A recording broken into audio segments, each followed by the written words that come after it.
અહીં આપણે ટેમ્પરેચર સ્કેલનો અભ્યાસ કરીશું। ટેમ્પરેચર સ્કેલ એ બે ફિક્સ પોઈન્ટ પર આધાર રાખે છે, એક લોઅર ફિક્સ પોઈન્ટ અને બીજો upper fix point. Lower fix પોઈન્ટને આપણે ઘણીવાર આઈસ પોઈન્ટ અને અપર ફિક્સ પોઈન્ટને સ્ટીમ પોઈન્ટ કહીએ છીએ। ઘણી બુકોમાં આઈસ પોઈન્ટને ફ્રીઝિંગ પોઈન્ટ અને સ્ટીમ પોઈન્ટને બોઇલિંગ પોઈન્ટ તરીકે પણ ઉલ્લેખ કરેલો હોય છે। હવે મિત્રો, અહીં આપણે જોશું કે લોઅર ફિક્સ પોઈન્ટ એટલે શું। લોઅર ફિક્સ પોઈન્ટ એ સ્કેલમાં કઈ રીતે હોય અને શા માટે રાખેલો હોય છે। લોઅર ફિક્સ પોઈન્ટ એ શું છે તે આપણે જોઈએ। તેને આપણે ડિફાઇન કરીએ તો કે જે ટેમ્પરેચરે શુદ્ધ ડિસ્ટિલ્ડ વોટરમાંથી બનેલો બરફ એ પીગળવાની શરૂઆત થાય તે ટેમ્પરેચરને આપણે લોઅર ફિક્સ પોઈન્ટ કહીશું। તે જ રીતે અપર ફિક્સ પોઈન્ટમાં કે જે ટેમ્પરેચરના મૂલ્ય માટે શુદ્ધ ડિસ્ટિલ્ડ વોટર એ ઉકળવાની શરૂઆત થાય, પાણીમાંથી વરાળ બનવાની શરૂઆત થાય, તેને આપણે અપર ફિક્સ પોઈન્ટ કહીશું। પરંતુ મિત્રો, અહીં એક બાબત પ્રેશરની ધ્યાન રાખવાની છે કે બરફ ઓગળવાની પ્રક્રિયા અને પાણી ઉકળવાની પ્રક્રિયા એ standard atmospheric pressure 760 mm of Hg 14.7 psi। અહીં mm ઓફ Hg અને psi એ પ્રેશરના એકમો છે। એક વાતાવરણ દબાણ એટલે કે એક એટમોસ્ફિયરિક પ્રેશરે પાણી ઉકળવાની અને બરફ પીગળવાની પ્રક્રિયા થવી જોઈએ। અહીં આપણે તેને ડિફાઇન કરીએ કે જે ટેમ્પરેચરે શુદ્ધ ડિસ્ટિલ્ડ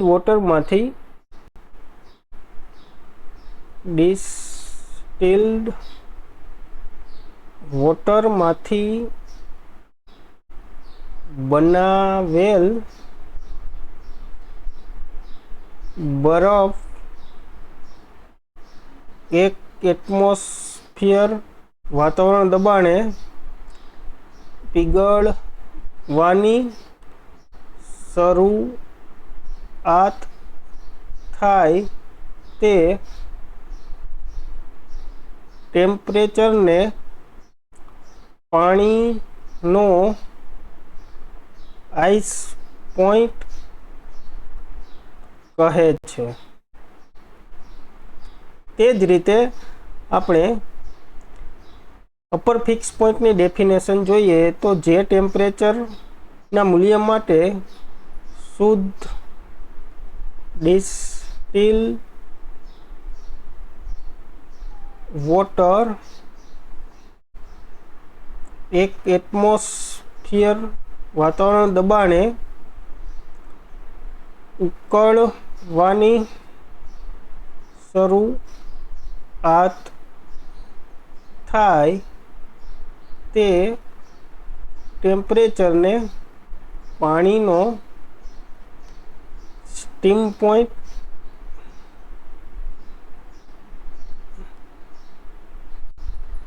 કહે છે। હવે લોઅર ફિક્સ પોઈન્ટ અને અપર ફિક્સ પોઈન્ટ જે સ્કેલમાં હોય છે તે બંને વચ્ચેના ઇન્ટરવલને આપણે ફંડામેન્ટલ ઇન્ટરવલ કહીએ છીએ।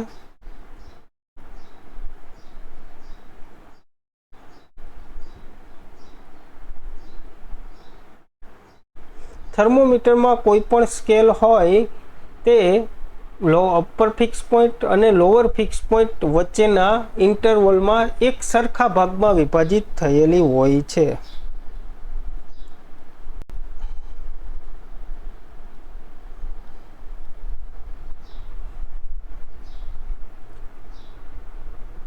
હવે આપણે ટેમ્પરેચર સ્કેલનો અભ્યાસ કરીશું। अलग अलग प्रकार की टेम्परेचर स्केल नो अभ्यास करीशुं। અહીં આપણે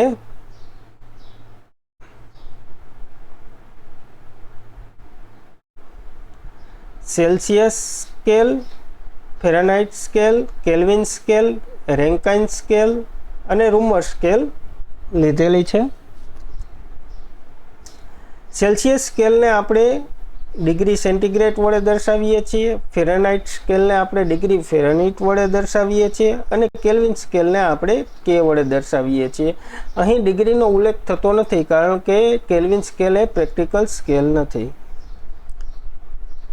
રેન્કાઇનને ડિગ્રી રેન્કાઇન અને રૂમરને ડિગ્રી આર ડેશ રૂમર તરીકે આપણે ઓળખીએ છીએ. હવે સૌ પ્રથમ બધી જ સ્કેલના આપણે લોઅર ફિક્સ પોઈન્ટનો અભ્યાસ કરીશું. સેલ્સિયસ સ્કેલમાં લોઅર ફિક્સ પોઈન્ટ 0 ડિગ્રી હોય છે. આપણે જાણીએ છીએ કે બરફ છે તે 0 ડિગ્રી સેન્ટીગ્રેડે પીગળવાની શરૂઆત થાય છે. તો સેલ્સિયસ સ્કેલમાં લોઅર ફિક્સ પોઈન્ટ એ 0 ડિગ્રી થશે અને ફેરનહીટ સ્કેલમાં બરફ ઓગળવાની શરૂઆત 32 ડિગ્રી ફેરનહીટે થશે. એટલે ફેરનહીટ સ્કેલમાં lower fix point 32 degree Fahrenheit થશે. જ્યારે કેલ્વિન સ્કેલમાં બરફ ઓગળવાની શરૂઆત 273.15 કેલ્વિને થશે. એટલે કેલ્વિન સ્કેલમાં લોઅર ફિક્સ પોઈન્ટ એટલે કે આઈસ પોઈન્ટ 273.15 કેલ્વિન થશે. તે જ રીતે રેન્કિનમાં 491.7 ડિગ્રી રેન્કિને બરફ પીગળવાની શરૂઆત થશે અને રૂમર સ્કેલમાં 0 ડિગ્રી રૂમરે બરફ પીગળવાની શરૂઆત થશે. અહીં મિત્રો તમારે જે ફોટોગ્રાફ રાખેલો છે એમાં જે 3 સ્કેલ છે એ મોસ્ટ આઈએમપી સ્કેલ છે. તો તમારે આ ત્રણેય સ્કેલના લોઅર ફિક્સ પોઈન્ટ અને અપર ફિક્સ પોઈન્ટ યાદ રાખવાના રહેશે. હવે જે તાપમાને પાણીની ઉકળવાની શરૂઆત થાય તે સેલ્સિયસ સ્કેલમાં 100 ડિગ્રી સેન્ટીગ્રેડ છે, ફેરનહીટ સ્કેલમાં 212 ડિગ્રી ફેરનહીટે પાણી ઉકળવાની શરૂઆત થાય છે અને કેલ્વિન સ્કેલમાં પાણી ઉકળવાની શરૂઆત 373.15 કેલ્વિને થશે. અહીં મિત્રો એક વસ્તુ તમારે આગળ આવશે સ્કેલ કન્વર્ઝનમાં કે સેલ્સિયસ સ્કેલ છે તેમાં ટોટલ કેટલા ડિવિઝન આપણે જોયું હતું ને, એક સરખા ભાગમાં વહેંચવામાં આવે છે. તો લોઅર ફિક્સ પોઈન્ટ અને અપર ફિક્સ પોઈન્ટ વચ્ચે સેલ્સિયસ સ્કેલને 100 સરખા ભાગમાં વહેંચવામાં આવે છે. ફેરનહીટ સ્કેલ 180 એક સરખા ભાગમાં વહેંચવામાં આવે છે. કેલ્વિન સ્કેલ 100 ભાગમાં વહેંચવામાં આવે છે. રેન્કિન 180 અને રૂમરને 80 એક સરખા ભાગમાં વહેંચવામાં આવે છે. એક સરખા ભાગ એટલે જે આ ડિવિઝન દેખાય છે તેને આપણે એક સરખા ભાગ કહીશું. જ્યાં મારું કર્સર મૂવ કરે છે આ એક સરખો ભાગ થાય, આ એક સરખો ભાગ થાય. તેવા ટોટલ 100 ભાગ હોય છે લોઅર ફિક્સ પોઈન્ટ ને અપર ફિક્સ પોઈન્ટ વચ્ચે સેલ્સિયસમાં. ફેરનહીટમાં 180 ભાગ હોય છે ટોટલ નંબર ઓફ ડિવિઝન અને કેલ્વિન સ્કેલમાં તેવા 100 ભાગ હોય છે. અહીં કેલ્વિન સ્કેલ અને રેન્કિન સ્કેલ એ એબ્સોલ્યુટ સ્કેલ છે કારણ કે 0 કેલ્વિને કોઈપણ પદાર્થમાં રહેલા મોલેક્યુલ્સની કાઇનેટિક એનર્જી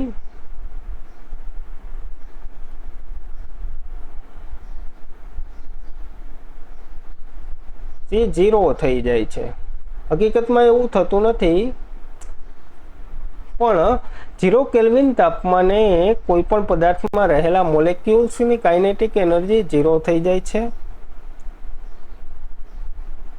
એટલા માટે તેને એબ્સોલ્યુટ સ્કેલ કહે છે. હવે આપણે સ્કેલ કન્વર્ઝન આગળ જોશું.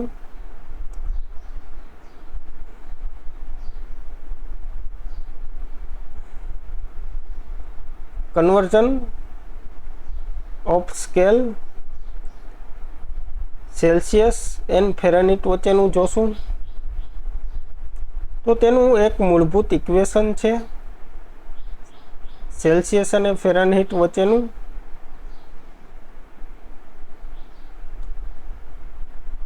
તે આપણે અહીં સાઈડમાં લખીશું. Scale minus lower fix point divide by total number of division is equal to scale minus lower fixed point divided by total number of division. બંને બાજુ સેમ જ રાખવાનું રહેશે સ્ટેપ. હવે આપણે પ્રેક્ટિકલી જોશું કઈ રીતે કન્વર્ઝન થાય છે. હવે આપણે આ ઇક્વેશન ઉપરથી સેલ્સિયસ સ્કેલનું ફેરનહીટ સ્કેલમાં કન્વર્ઝન જોશું. તો આપણે આ પહેલું સ્ટેપ છે તેના મુજબ સેલ્સિયસ સ્કેલને લખીએ તો સેલ્સિયસ સ્કેલ બરાબર સેન્ટીગ્રેડ આ સ્ટેપ લખ્યું. હવે લોઅર ફિક્સ પોઈન્ટ સેલ્સિયસમાં આપણે જોયું કે બરફ છે એ પીગળવાની શરૂઆત થાય છે 0 ડિગ્રી સેન્ટીગ્રેડે. હવે લોઅર ફિક્સ પોઈન્ટ અને અપર ફિક્સ પોઈન્ટ વચ્ચે ટોટલ નંબર ઓફ ડિવિઝન આપણે જોયા કે સેલ્સિયસમાં 100 છે તો આપણે અહીં 100 રાખશું. એવી જ રીતે ફેરનહીટ સ્કેલ માટે F કરીશું અને લોઅર ફિક્સ પોઈન્ટ ફેરનહીટ સ્કેલમાં આપણે લેશું 32 કારણ કે 32 ડિગ્રી ફેરનહીટે બરફ છે તે પીગળવાની શરૂઆત થશે. ફેરનહીટ સ્કેલમાં આપણે જોયું ટોટલ નંબર ઓફ ડિવિઝન 212 - 32 એટલે 180 થશે. હવે આપણે અહીં છેદ ઉડાડશું તો સેલ્સિયસ અને ફેરનહીટ વચ્ચેનો આપણે રિલેશન મળશે 5 × 2 = 10 અને 9 × 2 = 18. C / 9 is equal to F - 32 / C / 5. અહીંયા 5 આવશે અને અહીંયા 9 આવશે. તે જ રીતે આપણે અહીં બીજું ઇક્વેશન જોશું. હવે આપણે અહીં સેલ્સિયસ અને કેલ્વિન વચ્ચેનો રિલેશન જોશું. Celsius and kelvin. તો હવે ઇક્વેશન સેલ્સિયસનું આપણે લગાવ્યું હતું તે જ પ્રમાણે કેલ્વિન માટે સ્કેલ કે લેશું માઇનસ લોઅર ફિક્સ પોઈન્ટ 273.15 રહેશે અને total number of division A Celsius અને કેલ્વિનમાં સરખા રહેશે. તેની વેલ્યુ રહેશે 100. હવે 100 ઉડી જશે એટલે Celsius is equal to kelvin minus 273.15 થશે.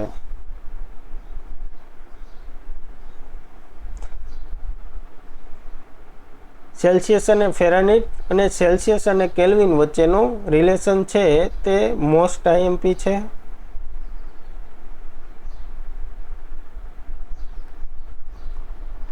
હવે આગળ આપણે જોશું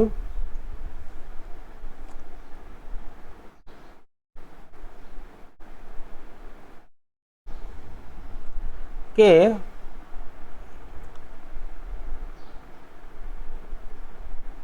temperature change in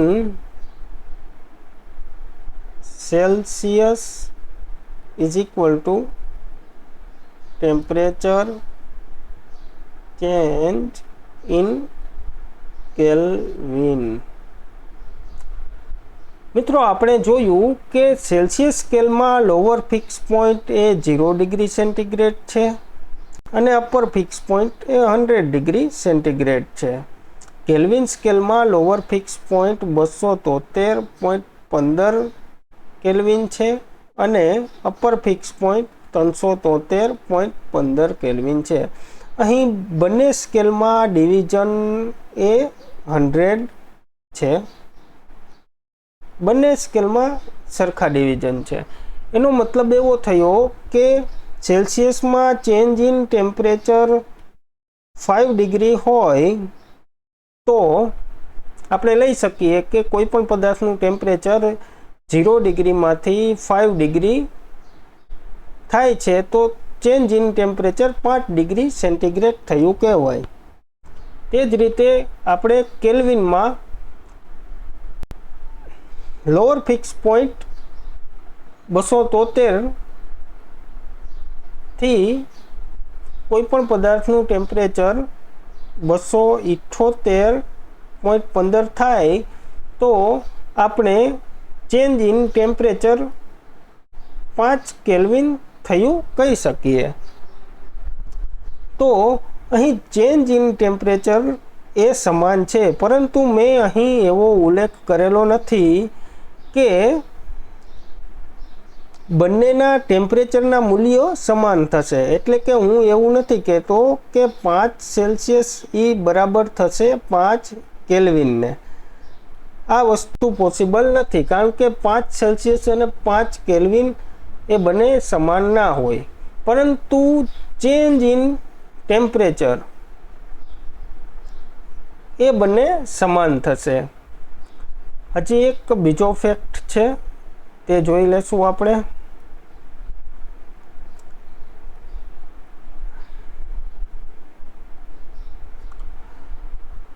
હવે આપણે જોઈએ કે સેલ્સિયસ અને બીજી બાજુ જોશું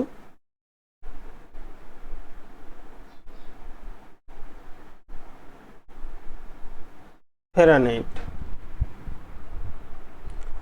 તો સેલ્સિયસમાં 0 ડિગ્રી સેન્ટીગ્રેડ એ લોઅર ફિક્સ પોઈન્ટ છે અને 100 ડિગ્રી સેન્ટીગ્રેડ એ આપણે જોયું કે અપર ફિક્સ પોઈન્ટ છે, અને તેની વચ્ચે ટોટલ ડિવિઝન એ અપર ફિક્સ પોઈન્ટમાંથી લોઅર ફિક્સ પોઈન્ટ બાદ કરીશું તો આપણે ટોટલ નંબર ઓફ ડિવિઝન 100 મળશે. અને ફેરાનહાઇટ સ્કેલમાં 32 ડિગ્રી ફેરાનહાઇટ છે લોઅર ફિક્સ પોઈન્ટ અને અપર ફિક્સ પોઈન્ટ છે 212 ડિગ્રી ફેરાનહાઇટ. અને અપર ફિક્સ પોઈન્ટમાંથી લોઅર ફિક્સ પોઈન્ટ બાદ કરશું એટલે ટોટલ નંબર ઓફ ડિવિઝન 180 આપણે મળશે. તો અહીં આપણે જોઈએ કે ચેન્જ ઇન ટેમ્પરેચર સેલ્સિયસમાં જો 1 ડિગ્રી હોય એટલે કે ટેમ્પરેચર 10માંથી 11 ડિગ્રી સેન્ટીગ્રેડ થતું હોય, એટલે કે change in temperature 1 degree centigrade હોય તો ફેરાનહાઇટ સ્કેલમાં ચેન્જ ઇન ટેમ્પરેચરનું વેલ્યુ એ 1.8 ફેરાનહાઇટ થશે.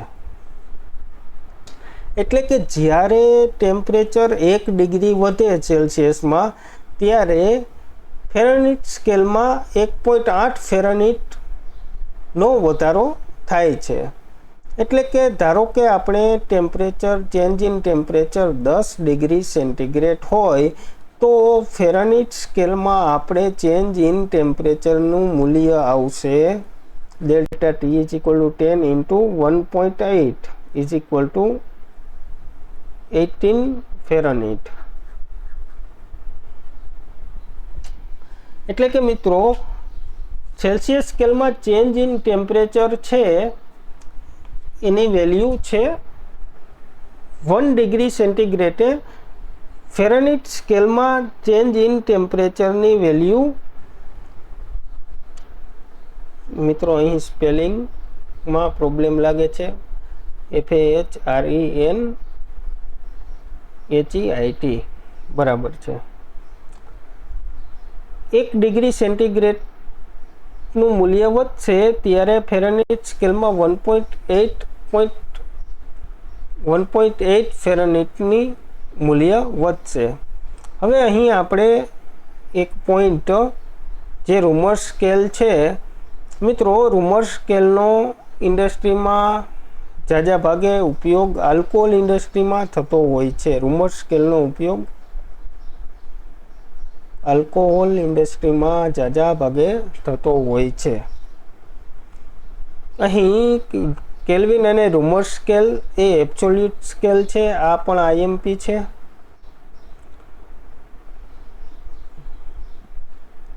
ને મિત્રો હું તમને એક એક્સરસાઇઝ આપું છું કે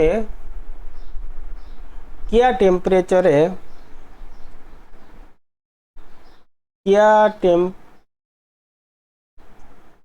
ટેમ્પરેચરના મૂલ્ય માટે સેલ્સિયસ અને ફેરનહીટ સ્કેલમાં સમાન દેખાશે, સમાન ટેમ્પરેચર હશે. કયા મૂલ્યના ટેમ્પરેચરે, કયા વેલ્યુનું ટેમ્પરેચર, કયા ટેમ્પરેચરે ફેરનહીટ અને સેલ્સિયસ સ્કેલ સમાન હશે, કયા ટેમ્પરેચરે ફેરનહીટ અને સેલ્સિયસ સ્કેલ સમાન હશે તે તમારે ફાઇન્ડ કરવાનું રહેશે. Thank you.